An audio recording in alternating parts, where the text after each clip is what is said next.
Hoje de manhã nós mencionamos rapidamente o livro de Hebreus, que ele faz uma defesa da fé cristã, mostrando que os símbolos dos eventos da antiga aliança eram sombra daquilo que estava por vir. E eu mencionei Hebreus 10, versículo 1. Ora, visto que a lei é apenas uma sombra dos bens vindouros, não a imagem real das coisas, nunca consegue aperfeiçoar aqueles que se aproximam de Deus com os mesmos sacrifícios que, ano após ano, continuamente lhes oferecem, Ainda no capítulo 9, versículo 28, que acabamos de ler, assim também Cristo, tendo se oferecido uma vez por todas para tirar os pecados de muitos, aparecerá a segunda vez, não para tirar pecados, mas para salvar aqueles que esperam por ele. Aqui nós vemos que o sacrifício do Senhor Jesus Cristo foi realizado uma única vez. E esse sacrifício é suficiente para tirar o pecado, como acabamos de ler, né? E nos traz a esperança de que ele voltará para nos levar a viver com ele eternamente. Ainda em Hebreus 10, no versículo 10, 12 e 14, preste atenção no que o autor está dizendo. Nessa vontade é que temos sido santificados mediante a oferta do corpo de Jesus, uma vez por todas. Versículo 12. Jesus, porém, tendo oferecido para sempre um único sacrifício pelos pecados, assentou-se à direita de Deus. E o 14, porque uma única oferta aperfeiçoou para sempre os que estão sendo santificados. Você percebe que se repete 3 vezes uma palavra nesses versículos, única, né? Uma vez por todas, no versículo 10, um único sacrifício, no versículo 12, e também no 14, nós vemos a palavra como única oferta. Quando nós lemos o versículo 11 de Hebreus, que nós pulamos, nós encontramos a informação que todos os dias eram feitos sacrifícios sagrados. Ora, todo sacerdote se apresenta dia após dia para exercer o serviço sagrado e oferecer muitas vezes os mesmos sacrifícios que nunca jamais podem remover pecados. Todos os dias, os sacerdotes ofereciam sacrifícios. Todos os dias, derramava sangue de animal. Esses sacrifícios não podiam remover o pecado. O que o autor de Hebreus está dizendo é que tudo isso eram sombras daquilo que Cristo viria a fazer. Ou, no caso, quando ele escreveu, o que Cristo já fez, né? Lá em Levíticos, como nós vamos ver, eram apenas sombras daquilo que Cristo ia fazer no futuro. E aqui já Hebreus, o livro de Hebreus, mostra que Cristo já realizou esses sacrifícios. Aí você pode perguntar, se eram sombras, por que o sacerdote fazia isso? Todos os dias. Se esse sacrifício não removia os pecados, qual era a finalidade dele? O versículo 1 que nós lemos de Hebreus 10 responde à pergunta. Essas coisas sendo sombra daquilo que é perfeito. Ou seja, a sombra revela a imagem que é real. Eu gosto, quando eu preparo uma mensagem, e ao digitar ela, eu gosto de ouvir mensagem a respeito do assunto. E justamente no dia que eu preparei, que estava digitando essa mensagem, eu acho que eu passei para o grupo da igreja, a nossa irmã Vera tem um grupo de estudo na casa dela, e ela falou sobre isso. É 1h35, eu sei que muitos olham assim, 1h35, não vou ver. Pega um tempo e veja. Né? Ouça, né? Aquela mensagem que os irmãos que conhecem a irmã Vera sabem que ela trabalha, né? Na área aí de evangelismo de povo judeu. E então ela traz uma mensagem ali de estudo para a classe dela, na casa dela, e ela fala justamente isso, que a sombra revela que a imagem que é real. Então você vê a sombra de de um cavalo, você olha a sombra, é um cavalo. Não, é a sombra do cavalo. Mas cadê o cavalo? Está ali. Você não vai montar na sombra.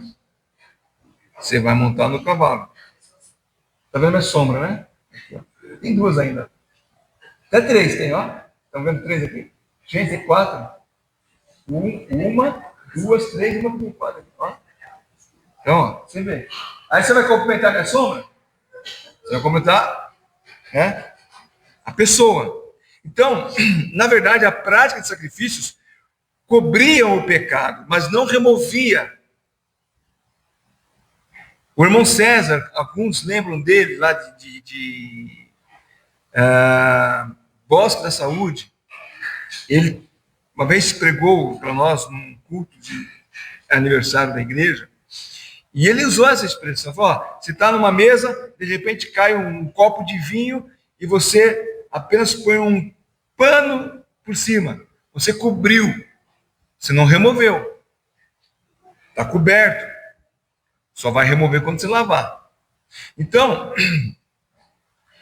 essa prática de sacrifício apenas cobria o pecado, não removia. Então, sendo assim, é como que ele estivesse dizendo: continuem assim, até o dia que o cordeiro sem defeito será entregue em favor dos pecadores. E esse cordeiro será suficiente para remover uma vez para sempre os nossos pecados.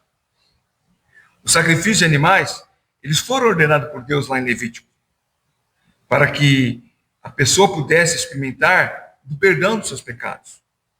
O animal servia como um substituto, quer dizer, o animal morreu no lugar do pecador.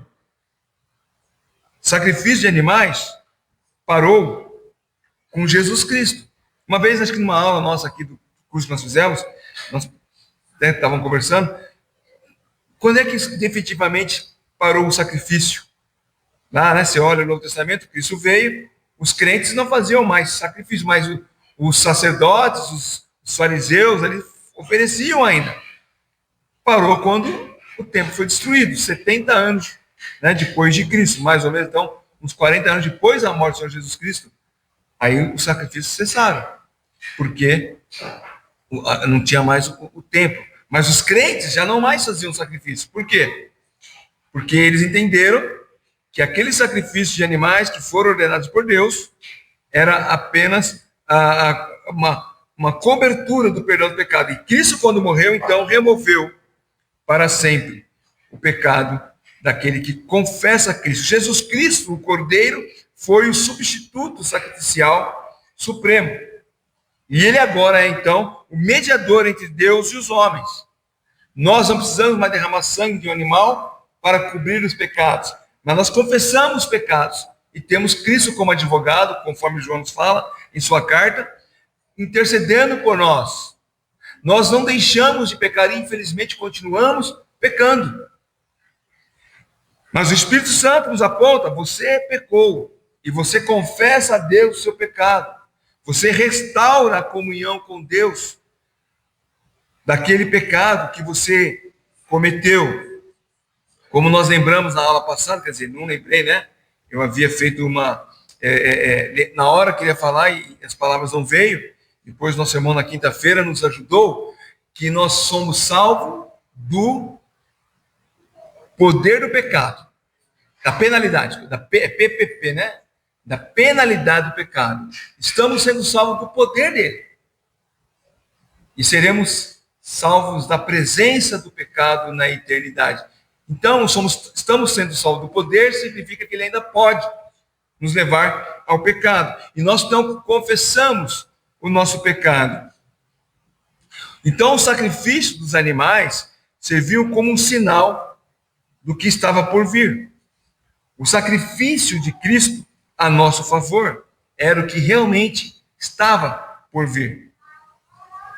A única base sobre o qual o sacrifício de um animal providenciaria perdão dos pecados é o fato de que Cristo iria se sacrificar pelos nossos pecados, providenciando assim, como nós acabamos de ler aqui em Hebreus, o perdão que aqueles animais apenas podiam ilustrar, né, e prenunciar.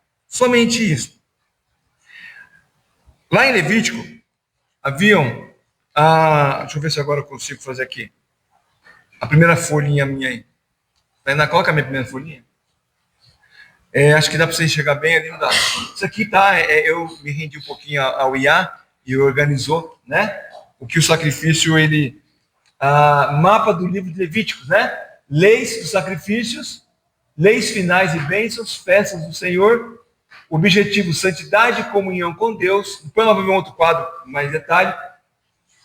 Consagração do sacerdote, leis de pureza, dia de expiação, santidade dos sacerdotes, leis de santidade. O tema, sede santo, porque eu sou santo. Então, o sacrifício era para trazer essa comunhão com Deus. O próximo quadro, este aí, talvez vocês conseguem enxergar melhor, esse quadro é a ilustração dos tipos de sacrifício realizado. Eu tirei essa ilustração de um livro que eu tenho, a primeira edição dele é de 1974, Gleason Archer Jr., um livro chamado Merece Confiança, o Antigo Testamento. Ele faz essa pergunta e ele então vai nos mostrar os tipos de sacrifícios, né? Que às vezes a gente confunde, né, as coisas. O holocausto e o propósito. Aqui daí o que aconteceu? No meu livro está certo, propiciar, mas se passa para o IA é burro, tá? A inteligência é artificial. Então, propiciar pelo pecado em geral, o propósito, propiciar pelo pecado em geral, ou seja, propiciando significa pôr em alguém, se apaziguar em Deus. A vítima, o macho, sem defeito, né? Boi, cabra, carneiro, ou mesmo uma pomba, conforme o caso. A porção toda era de Deus, o animal inteiro. Nada sobrava para o sacerdote e nada para o ofertante. Já a oferta pelo pecado era para propiciar transgressões específicas de alguém, não intencionais, e pela impureza ou culpa em relação a Deus. Então o livro de Levítico vai trazer todas as normas, né? Também era macho ou fêmea, sem defeito. A gordura e certas partes eram dadas a Deus, o restante era dado o restante era consumido por ele, pelo sacerdote, no local santo, né? Indo de daqui não estou enxergando direito, né? Indo lugar santo, indo que é o pode baixar, Pedro. Está errada, a palavra ela não trouxe pode diminuir. A palavra não está correta. Engraçado que eu mandei isso aqui, era para mandar para o meu WhatsApp, eu mandei para aquele irmão de Jundiaí, lembra aquele irmão clarinho que vinha com a esposa e uma filha? E ele agradeceu, nossa, que maravilha, de onde você tirou isso? Eu falei, quem te mandou isso? Fui eu, né? Mas era dado para o sacerdote, e o ofertante também não recebia nada. O sacrifício pelo sacrilégio era propiciar por transgressões específicas intencionais em atenção de danos ou uso legal. O carneiro era no caso. E era a porção de Deus, conforme acima, parte para Deus, parte para o sacerdote, o ofertante não dava nada, não recebia nada. Oferta pacífica é de ações de graça. Quando você quer louvar a Deus por alguma bênção recebida, graças de algo recebido, expressava louvor, ação de graças ou uma promessa. Macho ou fêmea sem defeito, gordura em certas partes eram dadas a Deus, oferta movida para o sacerdote, e aqui uma parte ficava para o ofertante. A oferta daqui é voluntária, tá? Expressava louvor e ações de graças ou promessa feita. Macho ou fêmea, oferta movida por motivo, né, de uma coisa direta recebida, era dada a Deus. O sacerdote ficava com uma parte e também uma parte ficava com o ofertante.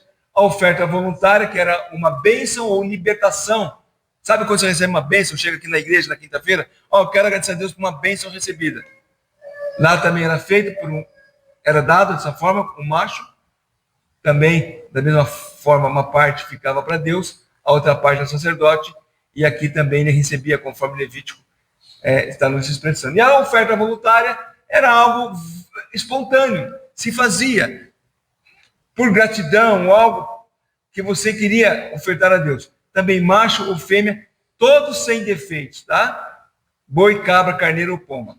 Conforme, da mesma forma, Deus ficava uma parte, o sacerdote uma parte e o ofertante uma parte. Esses eram todos os trabalhos que os sacerdotes precisavam executar dia após dia, como já lemos em Hebreus. Se você ler o livro de Levíticos, o livro de Levítico cheira a sangue. A palavra sangue aparece aproximadamente 88 vezes. Quando nós demos aula de dominical sobre Hebreus, eu até comentei na época, você imagina o cheiro que era aquilo ali, de sangue. Alguém já foi num matadouro? Ou num açougue, aonde tem as carnes ali, chega perto daquelas carnes, você vai sentir aquele cheiro forte de sangue. Então, aqui eu fiz uma melhoria, né? Das ofertas, os tipos de oferta, e isso aqui é importante. A conexão teológica, expiação do pecado, comunhão com Deus e santidade, cumpridos em Cristo. Então, todos os sacrifícios, todas as ofertas entregues a Deus, o holocausto, que era a queima total dos animais, todas as ofertas que eram dadas a Deus, ofertas de manjares, que são outras ofertas, com farinha, com grãos, tudo isso aqui tinha um único propósito: expiação do pecado, né? Não eterno, né? Como vimos coberto, a comunhão com Deus e a santidade. Esse era o propósito daqueles sacrifícios. E todos os trabalhos eram feitos dessa forma. E aí tem só para ilustrar, né? Um quadro do sacerdote fazendo a queima de um animal em oferta a Deus. Agora, qual a diferença, então, entre aqueles sacrifícios do Antigo Testamento e o sacrifício de Jesus Cristo? A diferença é que aqueles animais, eles eram mortos. Eles eram queimados, como nós vimos em alguns casos, consumidos por sacerdotes e pelo ofertante, e deixavam de existir. No outro dia, um outro animal era levado. No outro dia, tudo se repetia. Mas Jesus Cristo, sendo Deus, provou a morte em nosso lugar, e 3 dias após sua morte, como nós celebramos hoje, ressuscitou. Lá em 1 Coríntios 15, 20, o apóstolo Paulo, todo o capítulo de 1 Coríntios 15, o apóstolo Paulo trata da ressurreição do Senhor Jesus Cristo. E no versículo 20 ele diz, mas de fato Cristo, não se de fato, mas que ele está fazendo uma analogia, né? Não, se Cristo não morreu, é vã a nossa esperança, é vã a nossa fé. Mas então no versículo 20 ele fala, mas de fato Cristo ressuscitou dentre os mortos, sendo ele as primícias, e o domingo após a Páscoa é o dia, a festa das primícias. E aqui Paulo então fala, Jesus sendo as primícias dos que dormem. Ou seja, o Senhor Jesus Cristo foi o primeiro a ressuscitar. Nós também, em sua vinda, vamos ressuscitar para sempre. Versículo 22 e 23. Porque assim como em Adão todos morrem, assim também todos serão vivificados em Cristo. Cada um, porém, na sua ordem. Cristo as primícias, depois os que estão em Cristo, na sua vinda. Essa é a certeza que todo aquele que morre em Cristo tem. Todo aquele que se deitou nessa terra, que foi colocado num túmulo ou morreu em alto mar, um terremoto, em algum tipo de acidente que seu corpo não foi encontrado, todos eles morreram, mas ressuscitarão para estar sempre com o nosso Senhor e Salvador Jesus Cristo. Com a morte de Jesus na cruz, o serviço de sacrifícios não tem nenhum mais valor. Já não tem mais valor. até a construção, até a destruição do terceiro templo. Aqueles que faziam, então, se como crente da época, passava ali, via as pessoas levando o cordeiro para o templo. Oh, meu filho, você não precisa disso não. Olha para a cruz. A cruz ali pagou o preço aos pecados para sempre. Não há necessidade de fazer mais isso. Mas aqueles que ainda confiavam na lei mosaica, sacrificavam dia após dia. Mas sabemos que Cristo pagou o preço. Haverá uma retomada dos sacrifícios, segundo a nossa doutrina escatológica dispensacionalista. Nós entendemos que será retomado o sacrifício no milênio. Mas não será mais para cobrir ou perdoar os pecados. Porque ele não vai ter mais essa função. O sacrifício retomado na dispensação do milênio é apenas de caráter expiatório. Será construído um quarto templo. Desculpa, um terceiro templo, né? Alguns até acham que vai ter um quarto templo, porque eles acham que o anticristo ele irá destruir, ele vai profanar. A Bíblia fala que ele profanará o templo. Não fala que vai ser destruído, mas alguns falam isso. Fala nisso. Pedro, faça um favor para mim. No porta-luva do meu carro tem um livro. Pega para mim. Se o carro tiver fechado, a chave está em cima da geladeira. Por que eu deixei a chave em cima da geladeira? Porque eu tenho que pegar umas coisas da geladeira, então para esquecer, eu deixei a chave. Eu estou fazendo aqui, vocês ficaram sabendo que aconteceu com o relógio, né? Então, o negócio está nesse nível agora. Não dá mais para confiar. Mas voltando aqui. Inclusive, o nosso irmão Disseu, até ele acha que haverá um quarto templo. Eu quero ler, na verdade, eu quero ler o que ele escreveu no livro. Todos aqui que estiveram presentes quando ele escreveu aquele livro, ele trouxe, né, para nós, durante 3 dias, né, na conferência, o livro chamado O Reino Messiânico, as Nações, Israel e a Igreja. Então, ali, naquele livro, ele vai esclarecer, é isso que eu quero ler com os irmãos, algo interessante a respeito disso.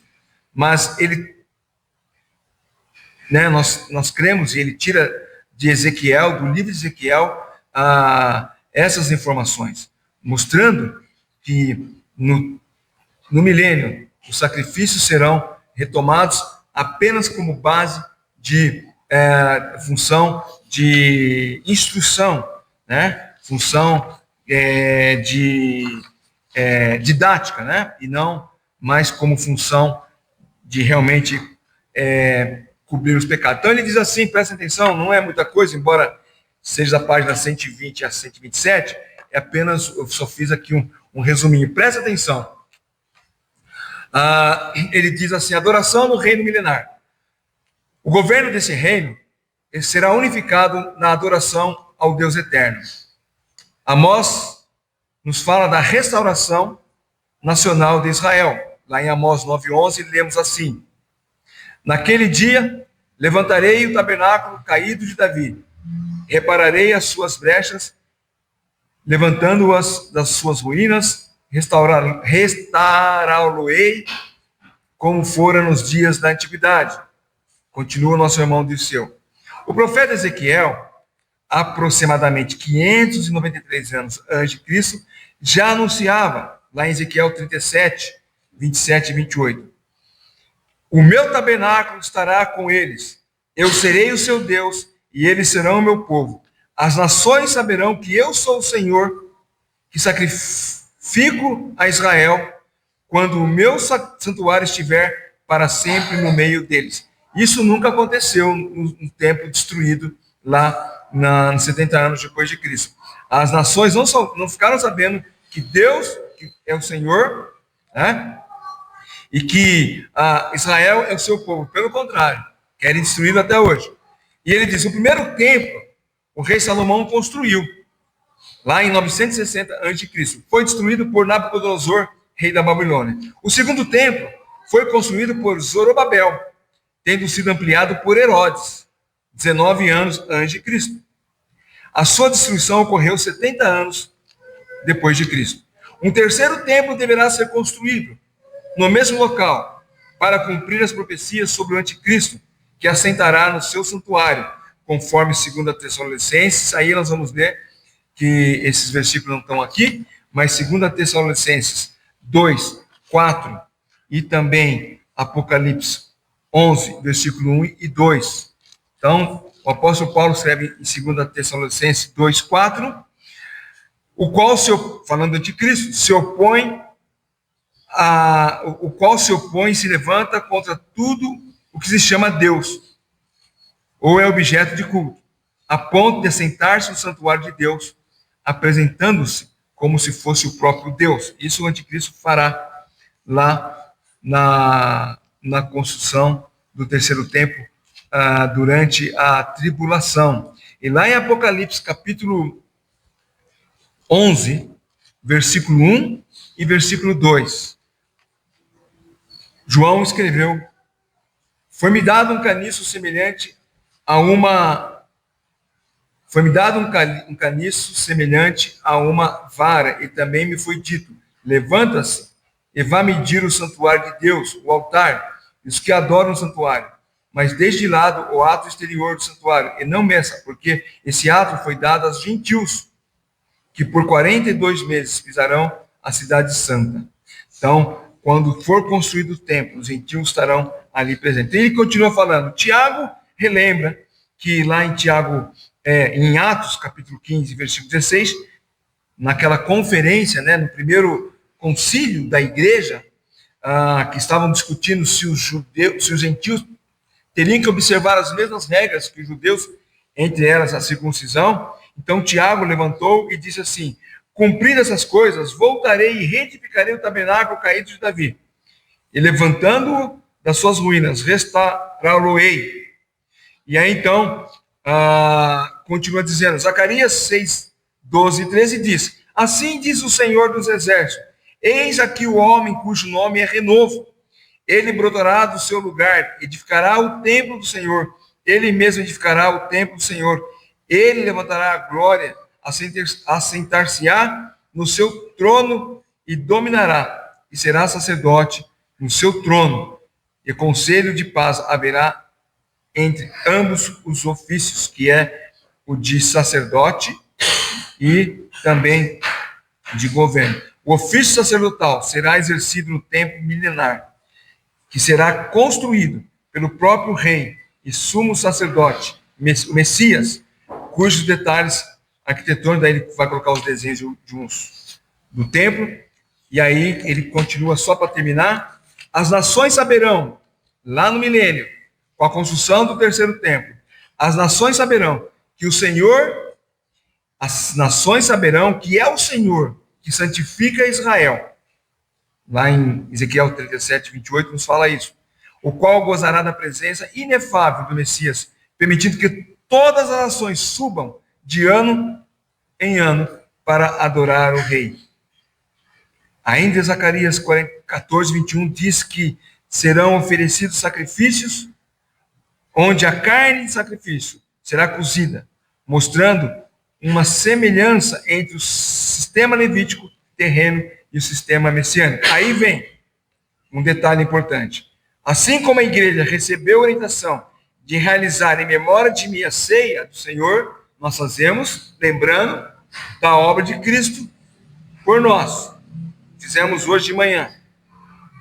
Então, assim como a igreja lembra do sacrifício de Cristo por meio da ceia do Senhor, enquanto o Messias Jesus estiver assentado à direita do trono de Deus, exercendo o ministério de sacerdote, assim também no reino milenar, no exercício do seu ministério de governo, a adoração será feita ao Rei dos Reis e Senhor dos Senhores.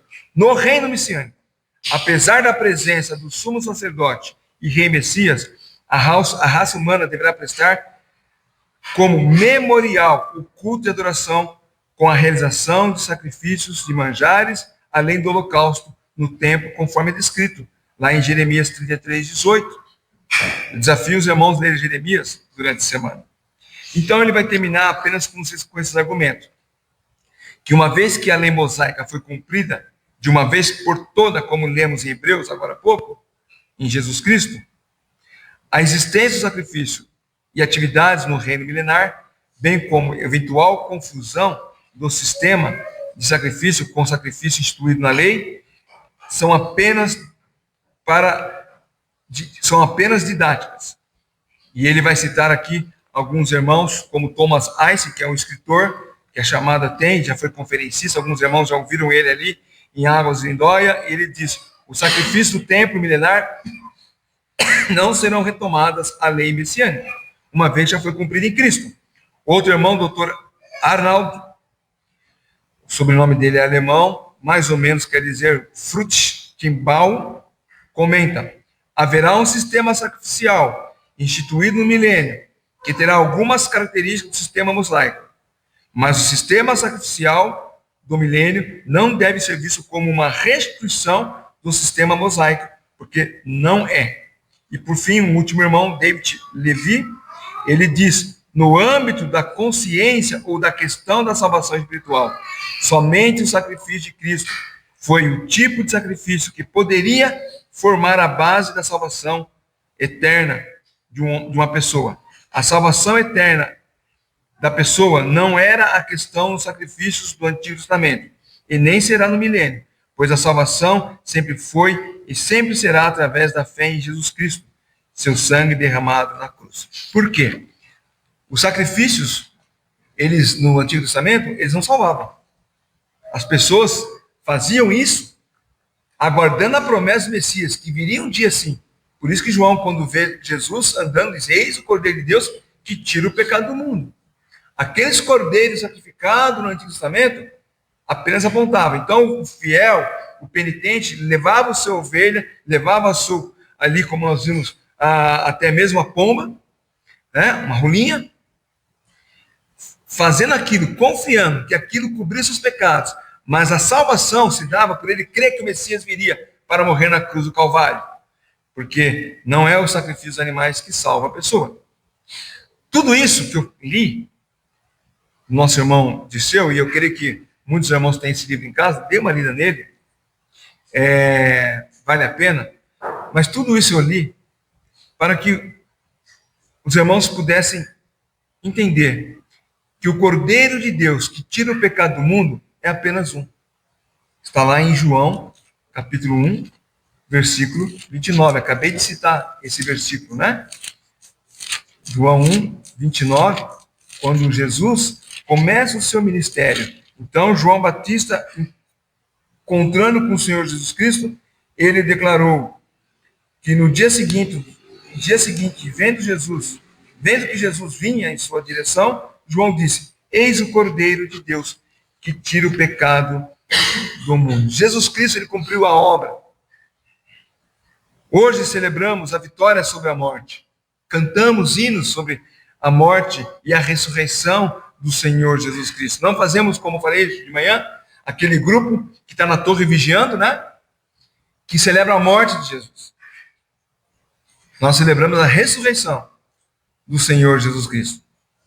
Jesus, depois de ressuscitado, ele aparece para pelo menos, lá em 1 Coríntios 15, nos fala a respeito disso, pelo menos para 500 pessoas. Essas aparições aconteceram do dia do domingo que ele ressuscitou, para as mulheres, para os discípulos, até o dia em que ele ascendeu-se ao céu. Durante aquele período, o Senhor Jesus apareceu para essas, pelo menos, 500 pessoas. E lá no dia da sua ascensão, uma promessa nos foi dada. Nós vemos isso em Atos capítulo 1, versículos 9 a 11. Quem esteve aqui assistindo o filme lembra disso, desses versículos. E se você não veio, perdeu um filme maravilhoso. Mas em Atos 1, versículo 9, depois que o Senhor Jesus Cristo deu a ordem para que os discípulos saíssem para ser testemunha, diz: depois de ter dito isso, Jesus foi levado às alturas à vista deles, em uma nuvem, e encobriu os seus olhos. E estando eles com os olhos fixos no céu, enquanto Jesus subia, eis que 2 homens vestidos de branco se puseram ao lado deles e lhes disse: homens da Galileia, por que vocês estão olhando para as alturas? Esse Jesus que foi levado do meio de vocês para o céu, virá do modo como vocês ouviram subir. E aqui o Senhor Jesus deu a promessa. Aqui não está falando do arrebatamento, tá? Aqui está falando quando Jesus virá para pisar na terra. O arrebatamento de Jesus virá entre nuvens. Mas quando Jesus vir e pisar na terra, então, aí, né, ele estará se cumprindo essas profecias. Então, escatologicamente falando, duas coisas devem acontecer antes: o arrebatamento da igreja. Se nós estivermos vivos, iremos ser transformados. Se estivermos mortos, ressuscitaremos. A tribulação acontecerá. Então, ao fim da tribulação, aquilo que na palavra de Deus nós vemos como a angústia de Jacó, Jesus irá, pisando nos montes das oliveiras. Lá em Zacarias 14, vamos ler Zacarias 14, versículo... vale a pena ler todos esses versículos, do versículo 1 a 11, diz, Zacarias 14, eis que vem o dia do Senhor em que seu despojo será repartido dentre vocês, ó Jerusalém. Porque eu ajuntarei todas as nações para a batalha contra Jerusalém. A cidade será tomada, as casas serão saqueadas e as mulheres violentadas. Metade da cidade será levada para cativeiro, mas o restante do povo não será expulso da cidade. Então o Senhor sairá e lutará contra as nações, como ele costumava lutar nos dias da batalha. Naquele dia, os seus pés estarão sobre o Monte das Oliveiras, que está em frente de Jerusalém para o leste. O Monte das Oliveiras será fendido pelo meio, do leste ao oeste, formando um grande vale. Metade do monte se afastará para o norte e a outra metade para o sul. Um parênteses aqui. Geólogos já descobriram que há uma falha no Monte das Oliveiras, que em qualquer momento esse monte será fendido. Como a falha de Santo Andrés, lá nos Estados Unidos. Como é que o profeta sabia disso? Ele era geólogo? Não. Mas Deus está mostrando, olha, quando Jesus pisar, esse monte irá se abrir. Vocês fugirão pelo meu vale, entre os montes, porque esse vale chegará até Azal. Sim, vocês fugirão como fugiram no terremoto nos dias de Uzias, rei de Judá. Então virá o Senhor, meu Deus, e todos os santos virão com ele. Nós, né? Estaremos juntos. Naquele dia não haverá luz, mas frio e gelo. Mas será um dia singular, um dia conhecido do Senhor. Não haverá separação entre dia e noite, pois mesmo depois de anoitecer ainda será dia claro. Naquele dia águas vivas correrão de Jerusalém, metade delas para o mar oriental e a outra metade para o mar ocidental. Isso acontecerá tanto no verão como no inverno. O Senhor será rei sobre toda a terra. Naquele dia, um dia só. Naquele dia, um só será o Senhor, e um só será o seu nome. Toda a terra se tornará em planície, desde Geba até Rimon, ao sul de Jerusalém. Mas Jerusalém será exaltada e habitada no seu lugar, desde o portão de Benjamim até o lugar do primeiro portão, até o portão da esquina, e desde a torre de Ananel até os lagares do rei. Será habitada e já não haverá maldição. Jerusalém habitará segura. Esse é aquele dia em que todos o verão, vindo sobre as nuvens em poder e glória, e pisará nessa terra. Essa é a nossa esperança. A esperança do crente não é ficar rico, não é ficar famoso, não é ser reconhecido na rua por todo mundo. A nossa esperança é que um dia viveremos com Cristo eternamente, porque Ele já pagou o preço do pecado na cruz por nós. E Ele prometeu que onde Ele estiver, estaremos com Ele. Os que morreram vão ressuscitar, e os que estiverem vivos serão levados e transformados. Como nós vemos Paulo falando em Tessalonicenses 4, os mortos restarão primeiro, depois os vivos serão arrebatados. Jesus Cristo foi o primeiro a morrer e a ressuscitar. Por isso que ele é o primogênito dentre os mortos. Porque, mas Lázaro ressuscitou antes de Jesus, ele foi o primeiro, mas morreu. A outra, a filha de Jairo, também morreu e ressuscitou, mas morreu depois. Mas Jesus é aquele que morreu, ressuscitou e não mais morreu, vive eternamente. E todo aquele que crer, Jesus fala, todo aquele que crer em mim, lá em João 3,14, vamos ver esses versículos para terminar com eles. Todo aquele que crer em mim não morrerá, mas viverá para sempre. Olha as promessas que Deus nos deixou, lembrando da ressurreição de Cristo nesse domingo. Podendo lembrar que se ele ressuscitou, prometeu, ele falou que iria ressuscitar, então essas promessas que ele fez ao longo do seu ministério, com certeza ele vai cumprir. João 3,14 primeiro. Assim como Moisés levantou a serpente no deserto, assim também é necessário que o Filho do Homem seja levantado. Versículo 15, para que todo aquele que nele crê não pereça, mas tenha a vida eterna. E 16 ele repete a mesma coisa, porque Deus amou muito a maneira, dando o seu Filho unigênito, para que todo aquele que nele crê não pereça, mas tenha a vida eterna. Mais adiante, no capítulo 6, o Senhor Jesus, ele fala essas palavras no versículo 47, quando ouviu dizer que Jesus tinha vindo da Judéia, da Galileia, desculpa, estou em João 4, João 6, então em João 4, estava em João 4, 47, João 6, 47, em verdade lhes digo, quem crer em mim tem a vida eterna. Esta é a garantia que o Senhor Jesus deu. Crer em Jesus nos dá a vida eterna. Não é crer que ele veio só. Muita gente crê e sabe que Jesus veio. Tem um famoso astrônomo, né? Astrônomo, Serjão, né? Sérgio. Eu não lembro sobre o nome dele. E ele já foi entrevistado em alguns podcasts. Você crê na Bíblia? Creio. Você crê em Jesus? Creio. Está escrito ali, eu creio nele. Mas eu não acredito, né, nas coisas que ele fez. Mas ele está registrado. Então não é crer apenas que ele veio, que está registrado. Isso muita gente sabe. Mas é confiar que a obra que ele realizou na cruz do Calvário é suficiente para nos levar para estar com ele eternamente, ao ponto de nos transformar a vida, de fazermos nova criatura, como Paulo fala também. Fazendo-se nova criatura, porque cremos naquele que morreu na cruz pelos nossos pecados. Ainda João capítulo 11, versículo 25 e 26.